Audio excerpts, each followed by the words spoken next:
اعوذ باللہ من الشیطان الرجیم بسم اللہ الرحمن الرحیم۔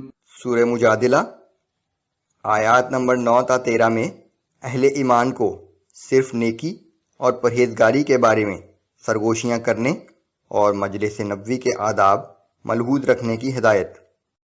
اعوذ باللہ من الشیطان الرجیم یا ایہا الذین آمنوا اذا تناجیتم فلا تتناجوا بالاثم والعدوان ومعصیة الرسول وتناجوا بالبر والتقوى واتقوا اللہ الذی الیہ تحشرون۔ اے ایمان والو، جب تم آپس میں سرگوشی کرو تو کسی گناہ، ظلم اور رسول اللہ صلی اللہ علیہ وآلہ وسلم کی نافرمانی کے بارے میں سرگوشیاں نہ کیا کرو، بلکہ نیکی اور پرہیزگاری کی باتوں کا آپس میں مشورہ کیا کرو، اور اللہ سے ڈرتے رہو جس کے حضور تم سب جمع کیے جاؤ گے۔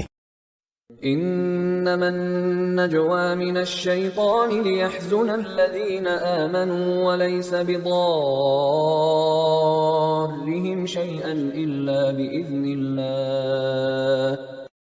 کفار اور منافقین کی یہ سرگوشیاں شیطان کے وسوسوں کی وجہ سے ہیں، تاکہ وہ اہل ایمان کو رنجیدہ و پریشان کرے، لیکن مشیت الہی کے بغیر وہ کوئی نقصان نہیں پہنچا سکتا۔ وعلى اللہ فلیتوکل المؤمنون۔ اور اہل ایمان کو صرف اللہ ہی پر بھروسہ کرنا چاہیے۔ یا ایہا الذین آمنوا اذا قیل لکم تفسحوا فی المجالس فافسحوا یفسح اللہ لکم۔ اے ایمان والو، جب تم سے کہا جائے کہ اپنی مجلسوں میں کشادگی پیدا کرو تو جگہ کشادہ کر دیا کرو، اللہ تمہیں کشادگی بخشے گا۔ وَإِذَا قِيلَ انشُزُوا فَانشُزُوا يَرْفَعِ اللَّهُ الَّذِينَ آمَنُوا مِنكُمْ وَالَّذِينَ أُوتُوا الْعِلْمَ دَرَجَاتٍ۔ اور جب تم سے کہا جائے کہ کسی جگہ سے اٹھ جاؤ تو اٹھ جایا کرو، تم میں سے وہ لوگ جو ایمان لائے اور جنہیں علم بخشا گیا ہے، ان کے اس نظم و ضبط پر اللہ ان کے درجات بلند فرمائے گا۔ واللہ بما تعملون خبیر۔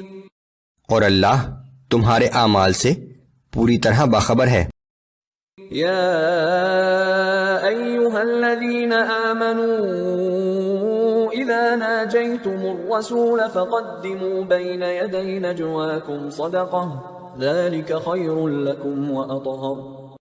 اے مسلمانوں، جب تم رسول اللہ صلی اللہ علیہ وآلہ وسلم سے علیحدگی میں کوئی بات کرنا چاہو تو پہلے مساکین کو کچھ صدقہ دے دیا کرو، یہ تمہارے حق میں بہتر اور پاکیزہ تر ہے۔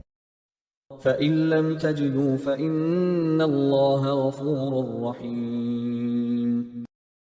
پھر اگر تمہیں کچھ بھی میسر نہ ہو تو بے شک اللہ تعالی بخشنے والا اور ہر وقت رحم کرنے والا ہے۔ أَأَشْفَقْتُمْ أَن تُقَدِّمُوا بَيْنَ يَدَيْ نَجْوَاكُمْ صَدَقَاتٍ۔ کیا رسول اللہ صلی اللہ علیہ وآلہ وسلم سے علیحدگی میں بات کرنے سے قبل صدقہ دینے کے حکم سے تم گھبرا گئے؟ فَإِذْ لَمْ تَفْعَلُوا وَتَابَ اللَّهُ عَلَيْكُمْ فَأَقِيمُوا الصَّلَاةَ وَآتُوا الزَّكَاةَ وَأَطِيعُوا اللَّهَ وَرَسُولَهُ۔ پھر جب تم نے ایسا نہ کیا تو اللہ نے تم سے درگزر فرمایا، تو اب تم نماز کی پابندی کرتے رہو اور زکوٰۃ ادا کرتے رہو، اور اللہ اور اس کے رسول صلی اللہ علیہ وآلہ وسلم کی اطاعت بجا لاتے رہو۔ واللہ خبیر بما تعملون۔ اور تم جو کچھ بھی کرتے ہو اللہ اس سے پوری طرح باخبر ہے۔ غریب صحابہ پر اپنی فوقیت ظاہر کرنے کے لیے بہت سے مالدار منافق بار بار رسول اللہ صلی اللہ علیہ وآلہ وسلم سے درخواست کرتے کہ ہم آپ سے علیحدگی اور تنہائی میں کچھ مشورہ کرنا چاہتے ہیں جس سے رسول اللہ صلی اللہ علیہ وآلہ وسلم کو تکلیف پہنچتی تھی، سو اللہ نے ایسی ملاقات سے پہلے مساکین کو صدقہ ادا کرنے کا حکم دے دیا۔ اس کے بعد ان منافقین نے اپنی عادت چھوڑ دی، لیکن ساتھ ہی بہت سے ایسے نیک دل مسلمان بھی تھے جو پورے خلوص سے کچھ پوچھنا چاہتے تھے، لیکن صدقے کا مال نہ ہونے کی وجہ سے پریشانی محسوس کرتے تھے۔ تو کچھ دن کے بعد اللہ نے صدقے کی یہ پابندی ختم کر دی۔